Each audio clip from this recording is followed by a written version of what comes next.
Colossians chapter number 2. We'll read the verse that we began with every evening for the last couple of weeks. Colossians chapter 2 and verse number 8. Beware, lest any man spoil you through philosophy and vain deceit, after the tradition of men, after the rudiments of the world, not after Christ. For the last several weeks, I've been looking at the biblical response to cultural issues like social justice and critical race theory. Tonight, Black Lives Matters. And all of these things are so pervasive, so prevalent in our society. I had a pastor call me today from South Carolina that had been listening to the sermons and was talking about how pervasive it is even where he's at.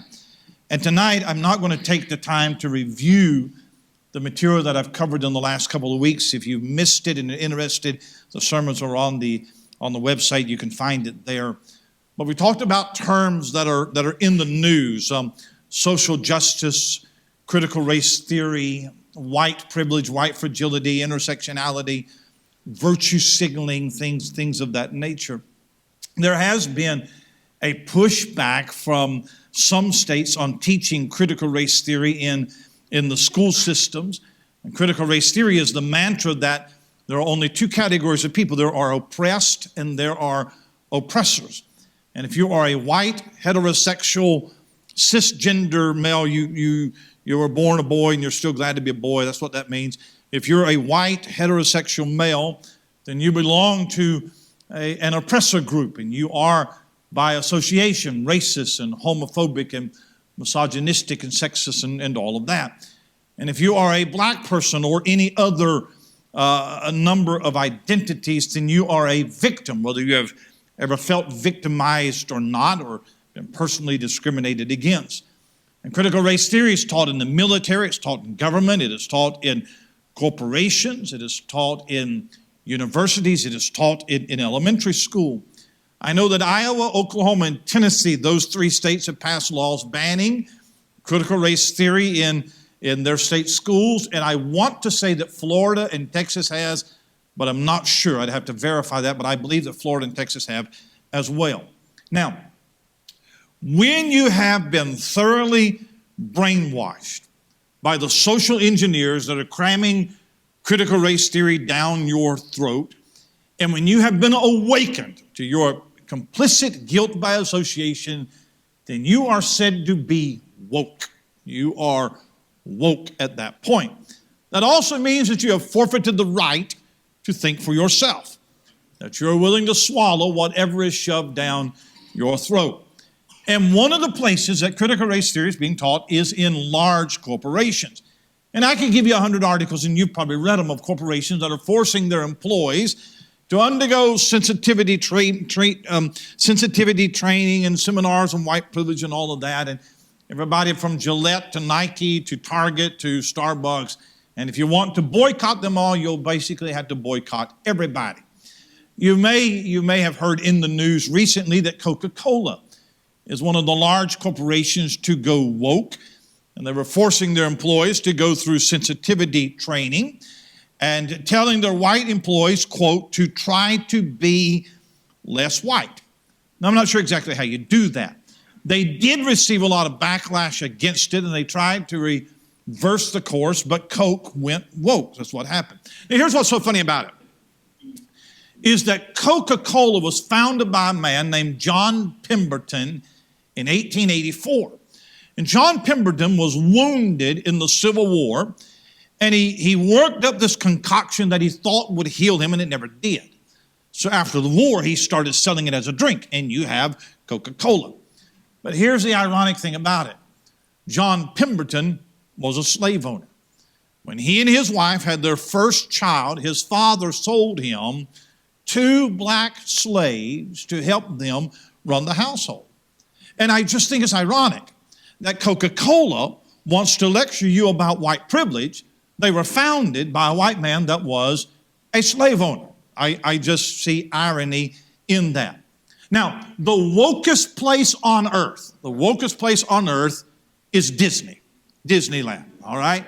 Now, help me a little bit on the monitor, all right? Now, I will tell you tonight that if you never spend a dime on all things Disney, your family will be better off for it. For years, Disney has been a major supporter of gay rights, transgender, homosexuality. They're pushing all of that. If I could get an annual pass to all Disney parks for $1, I would never step foot in a Disney park. If your children never see a modern Disney movie, that would be a great thing. Just so you know what I think about Disney. Now Disney has jumped on the woke train with both feet. They have training materials for Disney employees and includes a program called Reimagine Tomorrow. And it has instructions on, these are quotes, microaggression, white fragility, America's long history of systemic racism and transphobia, and calls for equality of the outcome rather than equal treatment and equal opportunity. White people are told to work through their racism even if they don't believe that they are racist. Quote, examine and work through feelings of guilt, shame, and defensiveness to understand what is beneath them and what needs to be healed. They are told to promote the skills and qualities of their black colleagues when those colleagues aren't present to provide visibility and sponsorship. They are told to learn what to say and what not to say to their black coworkers, to automatically give validation if a black colleague shares an experience, do not question or debate black colleagues' lived experience, and they're told that phrases such as all lives matter, I don't see color, are actually colorblind ideologies and rhetoric that are harmful and hurtful. Now, I don't know if you're going to understand this statement or not, but I'm going to tell you, that is racist. That's what that is. That is racism. You may remember that, that President Trump banned all federal agencies from teaching critical race theory in government departments, but Biden has reinstated that in all federal agencies as soon as he took office. If your kids go to a public school, there's a good chance that they would be taught things like this. And there are parents right now who are beginning to wake up to this, and they're beginning to push back against local school boards and demanding that it not be taught. That is a very good thing. And the problem is that most school boards are filled with leftists and liberals that just do the bidding of Democrat masters. But this is what's going on. Now here's the sad part about it, and I'll just touch upon it. It's not that it's being taught by government and corporations, but this whole philosophy that we talked about for a couple of weeks, it is actually being preached in a lot of evangelical churches. And we talked about it for just a little bit. I'll give you just a couple of examples. Danny Akin, A-K-I-N, is the president of Southeastern Baptist Theological Seminary in Wake Forest, North Carolina, one of the largest Southern Baptist seminaries. And he's tried to straddle the fence. He's tried to come out against critical race theory while espousing the same philosophies of critical race theory. And I want to play a clip. It's a minute and a half. And I'm just going to play a clip. And here's what I want you to do. With everything that I've told you so far, I want you to still listen to his words. Because I'm going to tell you, it sounds great, but I want you to listen. Can you play that, brother? Just play it real loud for everybody to hear it. A minute and a half is all that it is. White Christian.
Listen more and talk less.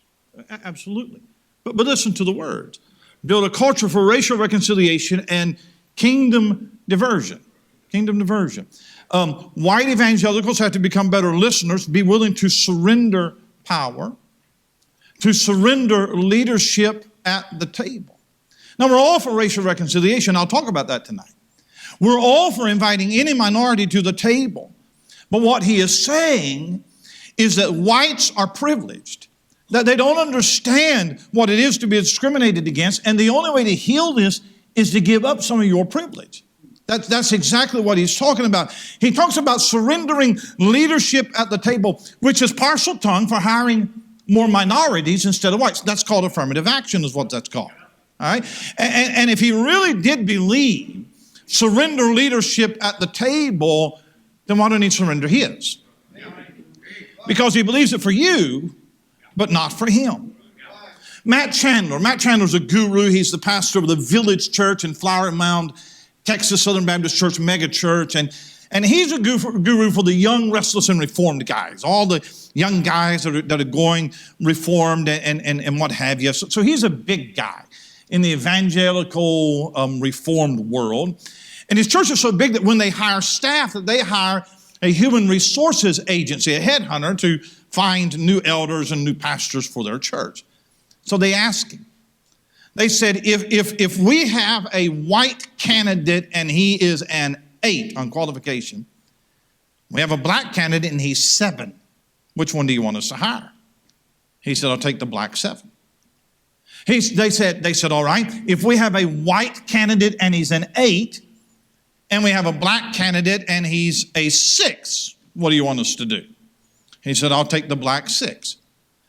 They said, if we have a white candidate that's an 8 and we have a black candidate that's only a 5 on the qualifications, he said, well, at that point, I'm going to have to take the white guy. Now, wait a minute.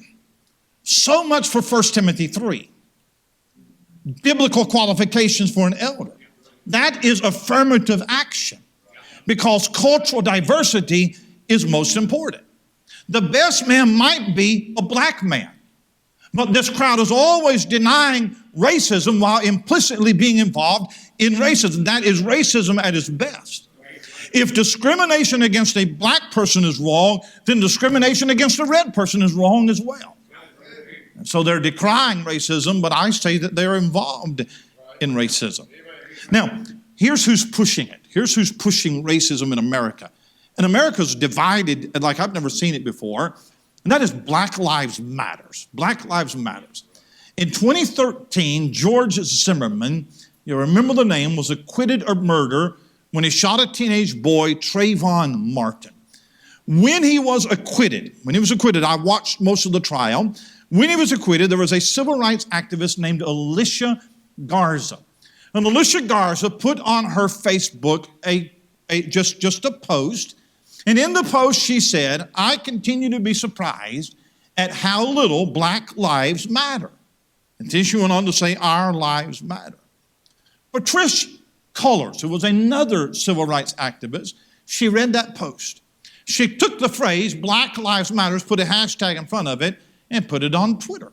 So now you have hashtag Black Lives Matters. The following year, another black man was shot, Michael Brown in Ferguson, Missouri.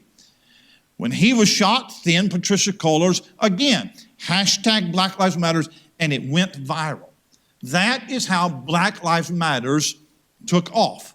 Now, I hope that no one would say tonight that black lives do not matter. I hope you'd never say that.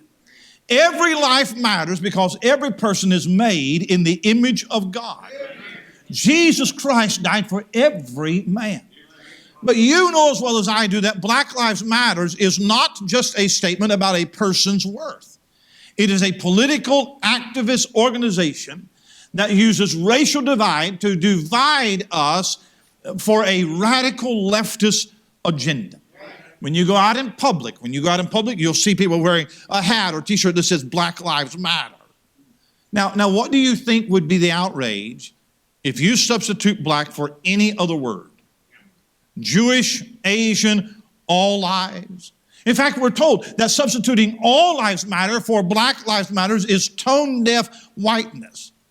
But as a simple statement, you and I would agree that Black lives do matter. But that is not what that statement is about. It is a show of support for a movement or an organization. If someone were to ask me to say Black Lives Matter, I would not do it without context. Because I don't want someone to think that I am acquiescing to that movement. So if you want to know what Black Lives Matters is all about, the best place to find it is their official website. Read their policy on their website.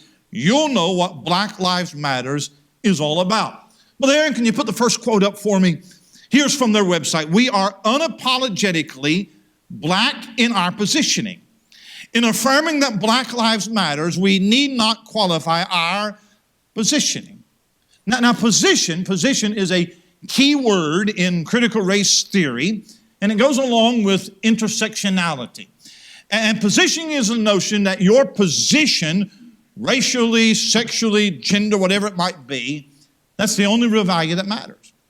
And that your knowledge is dependent upon your position, your experiences, your identity. So an oppressed person will have a different position than the oppressor, and thus he will have a different knowledge. When you read a corporation telling their white employees to admit and lament their inherent basis, they're telling them that you're not in a position to understand any knowledge about racial issues. That's not your lived experience. If you don't acknowledge black positioning and queer positioning and transgender positioning, then that's just evidence of your own ignorance. So positioning. Give me the next quote. We're guided by the fact that all Black lives matter, regardless of actual or perceived sexual identity, gender expression, economic status, ability, disability, religious beliefs or disbeliefs, immigration status or location.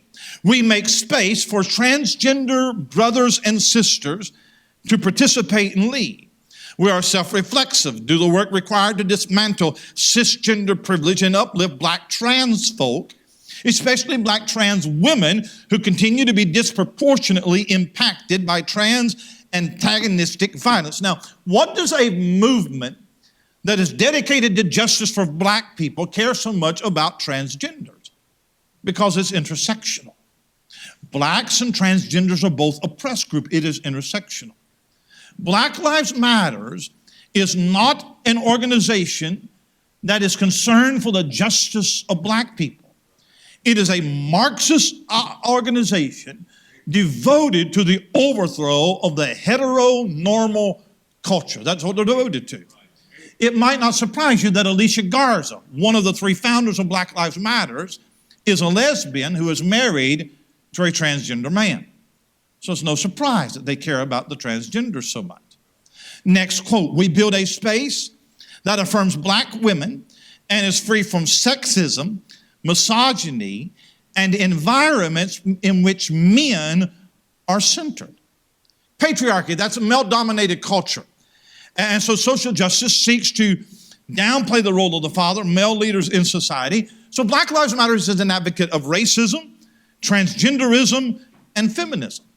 Give me the next quote. We disrupt the Western prescribed nuclear family structure requirement by supporting each other as extended families and villages that collectively care for one another, especially our children, to the degree that mothers, parents, and children are... Well, what is a nuclear family? A nuclear family is mom, dad, and children. That's a nuclear family. So they're basically against fatherhood or a dominant male figure in the house. Now, I would tell you, if they really cared about black lives, then you could go into the inner cities and you can see what happens when fathers are absent.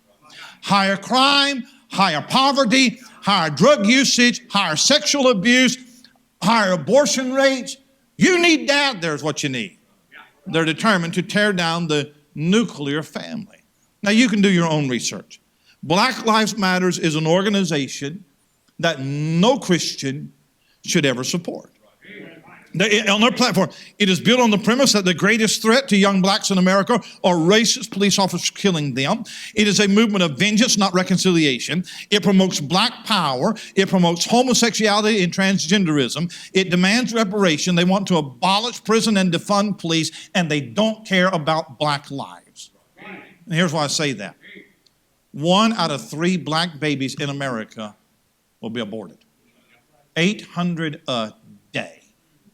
And if they care about black lives, the moment they care about those black lives. So Black Lives Matters is a radical organization that no Christian should support. But what about racism? We're told every day that America is a systemically racist nation. That we have racism running through our blood and it is down to our bones. And you can't always see it, but it is lurking in the hearts of every white person.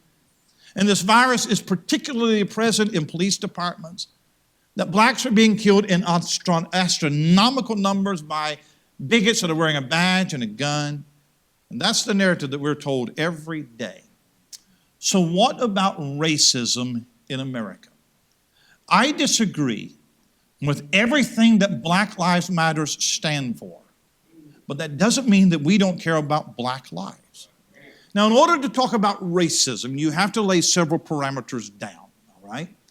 Number one, not everyone agrees with what racism means. That word has evolved over the decades, so you have to begin with definitions. And sometimes a word may change in our culture and you want to hold on to the old definition. But if there's going to be a constructive conversation, you have to deal with words as they are meant now. I would never call myself gay. That word actually means happy. But you wouldn't understand that. That's not how that word is used. So I would never use that word in that context.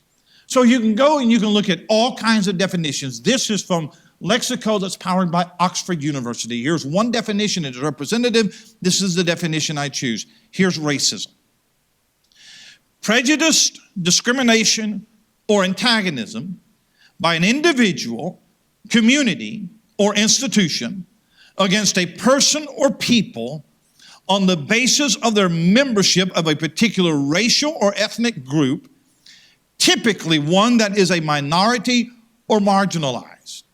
B, the belief that different races possess different characteristics, abilities, or qualities, especially so as to distinguish them as inferior or superior to one another. Now, I took that and make them my own definition, all right? And this is very loose. I'm not worried about all the nuances of every word. But I think that we would understand feelings or attitudes of dislike or hatred toward a particular group of people based on their ethnicity or their skin color. Now, here's the second thing. That when we talk about race in America, it is always cast in the black-white paradigm. There are other races like Asians. There are people who hate Asians. There are people who hate Germans. There are people who hate Italians or Jews. But when you talk about race in America, it's mostly a black and white issue. That's what it is. And so tonight, for conversation, that's the paradigm that we'll talk about. I'll go with that definition, and we'll just deal with the paradigm of blacks and whites. And you can argue with other definitions, and you can try to sort out how many races there are, if there's one human race, and all of that. And I'm not trying to solve all of those questions. I'm just dealing with the situation of racism in America as we understand it on the ground on a day-to-day basis. Are we all racist? Is America a systemically racist nation? And so what I want to do tonight is I want to give you just a set of affirmations and denials, all right? This is the way that I'm going to break this down. And I'm going to give you 10 affirmations and denials. We'll put them on the screen. And this is the way that I'll go through this, all right? So number one, I affirm there are racists in America. Number one. Boy, you are a quiet group tonight. You are listening. I affirm there are racists in America. There are people who dislike, who disdain, who discriminate against other people based solely on the color of their skin. By the way, you should never discriminate against someone based on something they had no control over. If you look down on a handicapped person, a short person, a black person, a person with buck teeth, then you're wrong. You're wrong. Racism is alive and well in America just like it is in every nation. And the reason why is because hatred of other people is a sin, and sin is a human problem. And sin manifests itself in a lot of ways. There are white people who hate black people. There are black people who hate white people. There are Italians who hate all Jews. So it comes in so many forms. And you'll never completely rid the world of racism, just like you'll never completely rid the world of any other crime or any other sin, as long as man is a fallen being. So I affirm there are racists in America. Number two, I deny that every person in a particular ethnic group is guilty of racism. That's the social justice critical race theory construct. Because of your white privilege and you have not had the lived experience of somebody else, then you have implicit bias. I disagree with that. And if you belong to an oppressor group, you have to admit that you are an oppressor.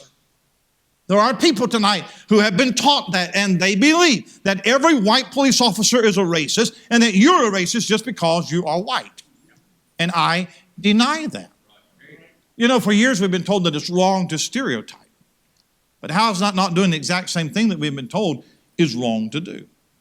And all that this ideology does is it tears a nation apart and it gets people to hate other people because of the color of the skin, and that is the goal of the ideology. Not all Italians are in the mob. Not all blacks are criminals. Not all whites are racists. Brother Camilleri would call that lumping. Lumping, don't lump, all right? Number three, I affirm that racism is not confined to one particular ethnic group.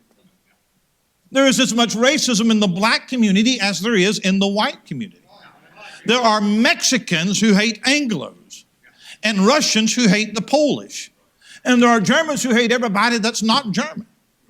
And social justice and critical race theory have been tools not to solve a racial problem, but to exacerbate it. I don't know if the racial divide has been ever greater in my lifetime than it is right now. And I was born in 1969, all right? So I missed the whole civil rights movement and all of that. And I missed all of that. I was born in 69. But I have never seen such division and animosity between blacks and whites as I read. That's the goal of it. If you see a white man degrading a black person, call him out on it. If you see a black person degrading a white person, call him out on it. Whatever it might be. Number four, I affirm that despite our country's extraordinary birth and the noble Judeo-Christian influence found in our founding principles, our history is stained with the dark blot of slavery. Slave traders brought persons from Africa, sold by other Africans, and brought them over here and sold them as slaves. Most, if not all, of our founding fathers were slave owners. For many years, blacks did not have any rights. They were not considered persons. They were inferior, owned as property. They were at the mercy of the masters. We don't deny that. We don't justify that. I do think that you would find it interesting to read some history of slavery in America besides what the public school teaches. There was a lot of grave injustices and abuses, but some slaves were treated fairly and kindly. Still doesn't justify slavery. We would never agree. I would hope that we would never agree with selling or purchasing another person and enslaving that person against their will. So our nation does have that blight on our history. This is an aside, by the way. In my opinion, what we did to the American Indians is a lot worse than how we treated blacks. Now read the history of the Trail of Tears. And this is an aside. If our nation owed reparations to anybody, we owe reparations to the American Indian. No, that's just my opinion, all right? Number five. I deny that because of the blight of slavery on our history, that America should be overthrown and replaced with socialism or Marxism. Every politician, every leader of every kind has to come out and personally apologize for our history of slavery. I do not apologize for slavery. I wasn't around. Okay? It was 150 years before my time. I feel that it is counterproductive for people today to apologize for slavery 150 years ago. It's been apologized for 1,000 times. Just like I think it is illegitimate to blame all of your problems on an ancestor 150 years ago that was a slave. But there are people who believe that there can never be a just society till we dismantle the nation and rebuild it in the socialist mold. That America is evil to the core. It is built on systemic racism, that it runs so deep that the only way to root it out is to tear it all down. I disagree with that. Number 6, I affirm that despite our history of slavery and even racial abuses in the past, that America has done more to advance the rights, privileges, and opportunities of blacks and other minorities than any other nation. Now, you could probably find statistics where maybe the per capita income of blacks are higher in some other nation or where there are less blacks incarcerated and all of that. But it doesn't diminish the fact that America is the land of opportunity for all people. We have led the way in civil rights and making discrimination illegal. You can disagree with the politics of the Civil Rights Act and affirmative action and all of that. But we have taken steps, whether you agree with the steps or not, to end discrimination, to make sure that every person has an opportunity to succeed, whether it is through affirmative action or hate crime legislation, whatever it might be. And it's ironic to me that all of the black millionaires playing basketball in the NBA scream about how racist we are, but they're not wanting to leave the country. They're fine staying here. And there are pockets of racism, but I don't believe that racism is institutionalized in America. A black man, or any person for that matter, has more opportunity here than anywhere else. Now, a kid that's born in the inner city of Baltimore, that has a single mother, no father, drugs all around, poor welfare, no school, no education, he is undoubtedly born with a disadvantage, but he's going to have a better shot in America even with that than he is anywhere else. Number 7. I affirm that many black people today do experience racism in the form of derogatory epithets and other general racist abuses against them. I am sure that black people have a different perspective of life than I do. Now, you know that there are black teenagers who have been stopped by police for the suspicious of being black. I'm sure there are black people who have been denied a job because some racist store owner didn't want to hire them. I know they've been called names that I have never been called. And while I don't believe that all white cops are racist, I'm sure that some are. And while I don't believe that America is systemically racist, I'm sure that there's some who are. And I can look at all the problems that plague the black community in America, welfare and drug use and prison population, but I always want to look at it through the eyes of compassion. They have experienced things that I have not experienced in this country. Number 8, I deny that Christians have a moral obligation equal to the Great Commission to admit our innate racism and join the cultural cause of Black Lives Matter and other groups claiming to be systemically oppressed. In other words, I don't believe that we should join in those groups because I disagree with their platform. The premise that all of America is racist is wrong. Their encouragement of violence and vengeance, that is not Christian. For all of their marching and the rioting, they're not helping blacks in America. They have manufactured a problem and come up with a false solution. Everything about Black Lives Matter is anti-Christian. They want to dismantle the family. They want to normalize sexual deviancy. They want to demonize masculinity. I don't believe that you ought to join that. However, number 10, I affirm that while we do not have an obligation to join in the cultural war, we do engage ourselves in the spiritual war for the souls of men, including those of black people and all other ethnicities. I spoke last week about the social gospel, how it is being preached in so many churches now. And the social gospel is that the gospel is not just about redeeming men from sin, but it's about healing society, things like racism and poverty and all of that. I disagree. The gospel is the death, burial, and resurrection of Jesus Christ for the redemption of man from his sin. And we preach that gospel to every man, and I don't care his color, his size, his abilities, or even his sins. If the church is not discriminatory in anything, it must be in preaching the gospel. Every man has a soul, and every man has a soul that Jesus Christ died for. Number 10, I affirm that every human being should be treated with respect, dignity, fairness, and compassion. Every person is made in the image of God and is a person that Jesus Christ died for. Do Black Lives Matter? Black, yellow, red, white, it doesn't matter. They all matter. There are absolutely differences of people. Some of those differences are inherent, but one group of people is not superior and inferior to another group of people. You should treat a black man as fairly and as kindly as you would any other person. Now let me deal with just one thing tonight. And if you've not found anything to disagree with, maybe in the next 5 or 6 minutes I can get you to. There is one word in our English language that is the most offensive word that you can use. It is the one word that can get you fired from a job. It is the one word that can get you banned from an institution. It is the N-word. You know exactly what I'm talking about. And sometimes you will hear other Christians use it and have a good chuckle over it. Here's my problem with the word.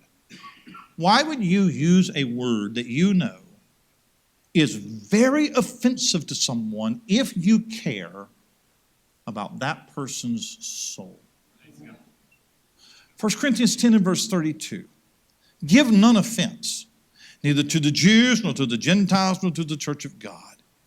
Even as I please men in all things, not seeking mine own profit, but the profit of many, that they may be saved.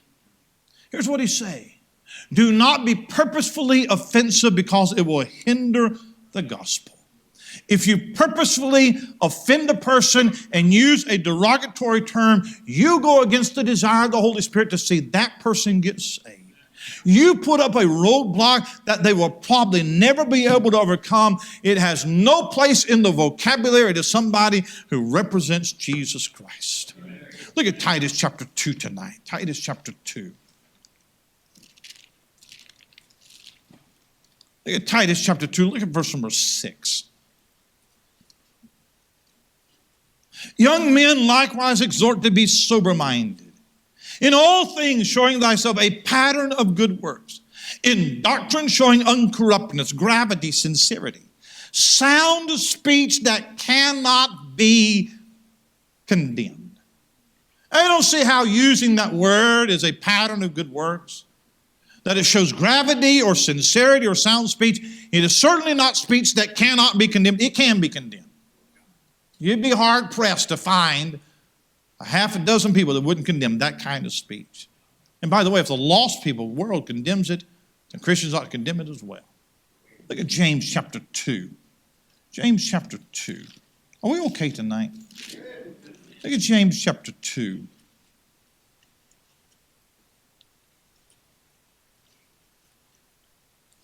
James chapter 2 and verse number 8. If ye fulfill the royal law according to the scripture, which is thou shalt love thy neighbor as thyself, ye do well. But if ye have respect to persons, ye commit sin and are convinced of the law as transgressors. It's going to be hard to argue that you love your neighbor if you use derogatory language against him. And to have respect to persons is not saying that you do respect them, it's saying that you respect some more than you do others. You treat one person different than you treat other people. Look at Colossians chapter 3. Colossians chapter 3. Colossians chapter 3, look at verse number 8. But now you also put off all these: anger, wrath, malice, blasphemy, filthy communication out of your mouth. Lie not one to another, seeing you put off the old man with his deeds, And put on the new man, which is renewed in knowledge after the image of him that created him. Where there's neither Greek nor Jew, circumcision nor uncircumcision, barbarian, Scythian, bond nor free, but Christ is all and in all. You know the only thing that matters is whether you're in Christ or not. And we can sit and talk all night about the plight of blacks in America and the crime rate and how many on welfare and all of that. That's an American problem. But what I want to be is I want to be a Christian before anything else. I don't have guilt because I'm white. I don't buy into the Black Lives Matter screed. I don't believe that all whites are racist. I know as many blacks hate Americans, whites, as whites hate blacks. I understand all that. But in the end, I just want to be a Christian. I don't want to have a scripture sign on one side of my car and a decal of my favorite sports team on the other side of my car. I don't want to exalt my Southern heritage over my desire to see folks saved. By the way, I disagree with them going on a rampage and tearing down all the Civil War monuments because that's part of our history. I understand that. And I think that if you want to fly a rebel flag, you got every right in the world to fly a rebel flag. I just ask why you want to. Most people don't even know why they're flying it, just because they want to be rebel. That's it.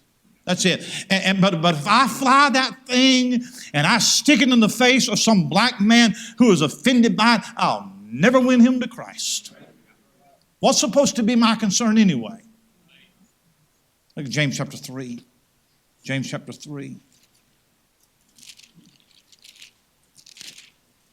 James chapter 3, long section here on the tongue. You know these verses. He says down in verse number 8, the tongue can no man tame. It's an unruly evil full of deadly poison. He's taken 8 verses to tell you how out of control the tongue is. Now he's going to give you an example. Look at verse 9. Therewith bless we God, even the Father, and therewith curse we men, which are made after the similitude of God. With the same tongue, bless God, curse men, which are made after the similitude of God.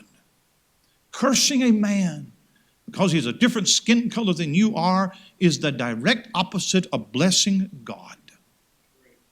Now here's what somebody will say. Well, they call each other the N-word. Huh? You know, black rappers, they use that word in their rap songs. They call each other the N-word. So tell me, what else do rappers do that justifies you doing it too? What other word do they use in their vile rap that you think is okay to use just because they use it? Huh? Black mothers don't call their children that. Saved black people don't call that. Just because some vile rapper uses a word doesn't mean it's okay for you. They use a lot of words I would never use. I haven't said anything tonight about the problems in the black community. I'm not ignoring black on black crime and poverty rates and welfare. I'm not. But tonight I'm dealing with our heart attitude toward other people. Black Lives Matter will never bring about racial reconciliation because it doesn't want to. It wants to destroy the very fabric of our republic, and it is using race to do that. And the way you and I are going to combat it, it is not, or any other devilish philosophy, it's not by joining that organization. The way you and I are going to combat it is by the gospel of Jesus Christ. I don't want somebody to go to hell because I'm out there defending Republican or Democrat. And I don't want somebody to go to hell because I took sides in a war that ended 150 years ago. And I don't want somebody to go to hell because I insist on flying my heritage on some flagpole. And I sure don't want somebody to go to hell because I use a rude and a nasty and a vulgar term that the whole world knows is derogatory and offensive. I want to be a Christian. My focus is going to be on the gospel of Jesus Christ. So as many get saved as I can. I'll tell you this and I'm done. All right? All right. And I'm sure that every preacher in America preaches on racism every year. I'm sure. In my lifetime, I've been through 2 very major nasty church splits. I have had enough slander and gossip and lies told on me to fill 2 books. I know a woman who sat across the table from my wife. She said, I will destroy your husband if it is the last thing that I can do. I could tell you story after story of some of the most vicious lies that have ever been told. And every last person who has lied and slandered and gossiped and split a church, in my experience, was a white person married to another white person with lily white children. And you think that you can see somebody coming down the street and know by the color of their skin what's in their heart. And you judge that man and hate that man and discriminate against that man because he's white or he's black or he's yellow. And you don't have the love of Christ in your heart. And what this world needs tonight is it needs Jesus Christ. And somebody else trying to figure out who the Hamites are and if there's a curse on the black man, and somebody else wants to run his heritage up on the flagpole and refight the Civil War. Why don't we just be Christians? And why don't you just love your neighbor no matter what color his skin is, and be good to all men and be kind and compassionate and take the gospel to all, because they all need Jesus. Just stand with me tonight.